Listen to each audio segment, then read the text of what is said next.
আমলগুলো যদি সহিভাবে করতে পারেন, তো একই সাথে একাধিক জাকাত দিতে পারেন, তবে একটা জাকাত শেষ করে।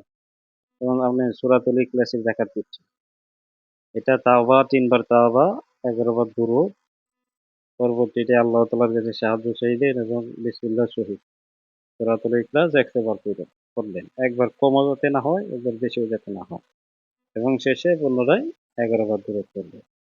আপনার একদিনের আমল শেষ। এখন আপনি চাইলে কি আরেকটা জাকাত শুরু করতে পারেন, যেমন সূরা ফালাকের জাকাত দিবেন। একই নিয়ম, ৩ বার তাওবা, ১১ বার দুরূদ, পরবর্তীতে সূরা ফালাক গুনে গুনে পড়বেন বিসমিল্লাহ শহীদ ১০০ বার। পড়া শেষে পুনরায় কি করলেন? দুরূদ পড়লেন ১১ বার। আপনার একদিনের আমল কি শেষ। এভাবে আপনাকে ৪১ দিন আমল পূরণ করতে হবে।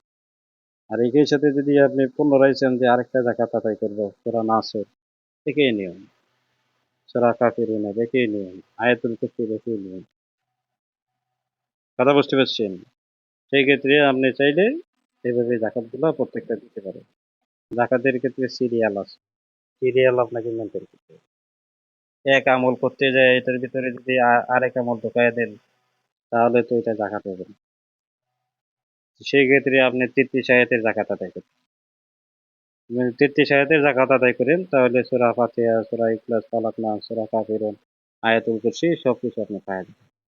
এই ক্ষেত্রে সবচেয়ে ভালো হবে আপনি ৩৩ আয়াতের জাকাত, এবং ৩৩ আয়াতের জাকাত দিলে সেক্ষেত্রে আপনাকে দৈনিক ৪১ বার করে পড়তে হবে।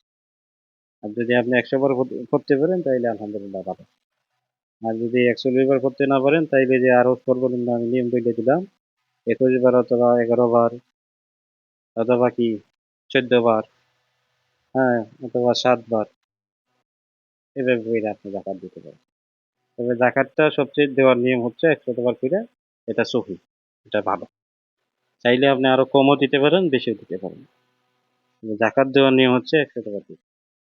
প্রত্যেকটা বিষয় আমি নিজে কি প্রথমত কাজ করি, কাজ করার পরে আমি ছাত্র ভাই যারা আছে তাদেরকে আমি যে কাজগুলো রেজাল্ট পাই, যে কাজগুলা কি আমি নিজে করে অভ্যস্ত, এই কাজগুলাই কি আপনাদেরকে শেখাই। তো এখানে আপনি যে বিষয়গুলো বলছেন, যে পুতুলের মাধ্যমে যদি কাউরে ভান মারে, তো দেখা গেছে যে এই ভানগুলা আপনারা কাটেন, কাটার পরও কি কিছুদিন পরে দেখা গেছে যে সেই আবার ভান আসছে। এখানে দেখা গেছে যে ভান বলেন অথবা গিট বলেন, আপনারা কি করলেন? এগুলো নষ্ট করলেন। নষ্ট করার পর কি পুনরায় কি হইল? আবার এই আগের মতোই যতগুলা বান ছিল ততগুলাই কি বান অথবা গিট ফেরত আসবে। এখানে যে বিষয়টা, এটা হচ্ছে যে জাদু, বান, কুফরি, চালান, একটা রিনিউ আছে। রিনিউটা হচ্ছে যে কি বারবার ফিরে আসবে।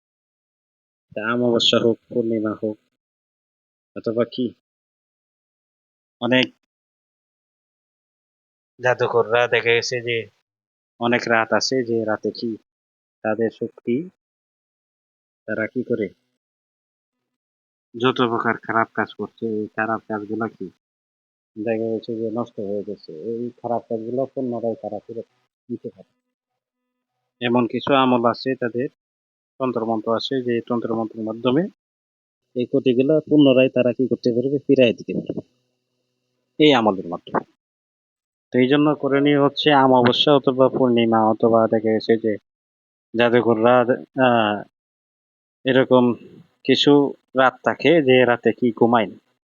যখন সবাই ঘুমায় যায় রাত ১২টার পরে, বিশেষ করে ২টা ৩টার দিকে জাদুঘর চুপি চুপি ওঠে ঘুম থেকে, ওইটা কি কাজে বসে।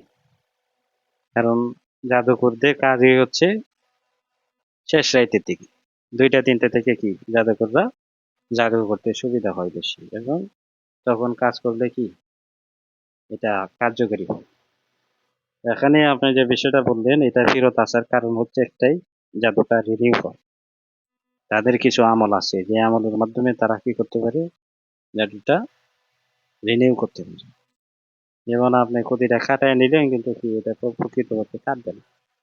এই জন্য জাদু রিনিউ বন্ধ করার আমল আছে, যে আমলের মাধ্যমে কি জাদুটা বারবার ফিরে আসবে না, বানটা বারবার ফিরে আসবে না, এই জিনটা কি চালান জিনটা বারবার ফিরে আসবে না। এটা বন্ধের আমল আছে। অথবা আপনি যখন বানগুলা কাটছেন তখন আপনাকে আপনার করণীয় ছিল এই পুতুলের মাধ্যমে যে বানটা দিছে, পুতুলটা কি যে কোনো কায়দায় পুতুলটা কি করতে হবে, উঠাইতে হবে, ওটাই কি করতে হবে, জ্বালাইতে হবে।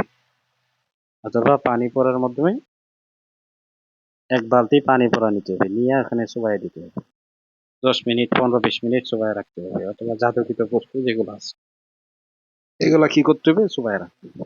রাখলে তখন এটা নষ্ট হয়ে যাবে। এবং প্রত্যেকবার যখন চুবাইবেন হুকুম দিবেন আল্লাহর হুকুমে, সব সবকিছু ধ্বংস হবে। চুবানোর পরেও যদি মনে হয় যে কোনো কিছু রয়েছে, ডাইরেক্ট আগুনে নিক্ষেপ করতে হবে। আয়াতুল কুরসি পড়বেন এবং আগুনে দিয়ে দেবেন, অথবা সূরা ফালাক নাস পড়ে আগুনে দিয়ে দিলে এটা ধ্বংস হয়ে যাবে। তো এই জন্য হচ্ছে অমাবস্যা অথবা পূর্ণিমাতে জাদু রিনিউ হয়, এদিন আপনাদেরকে সতর্ক থাকতে হবে।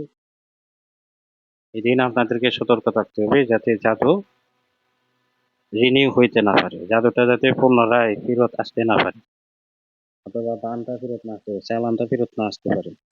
এই জন্য এই দিন আপনাকে বিশেষভাবে আমল করতে হবে এবং আল্লাহ তাআলার কাছে আশ্রয় চাইতে হবে।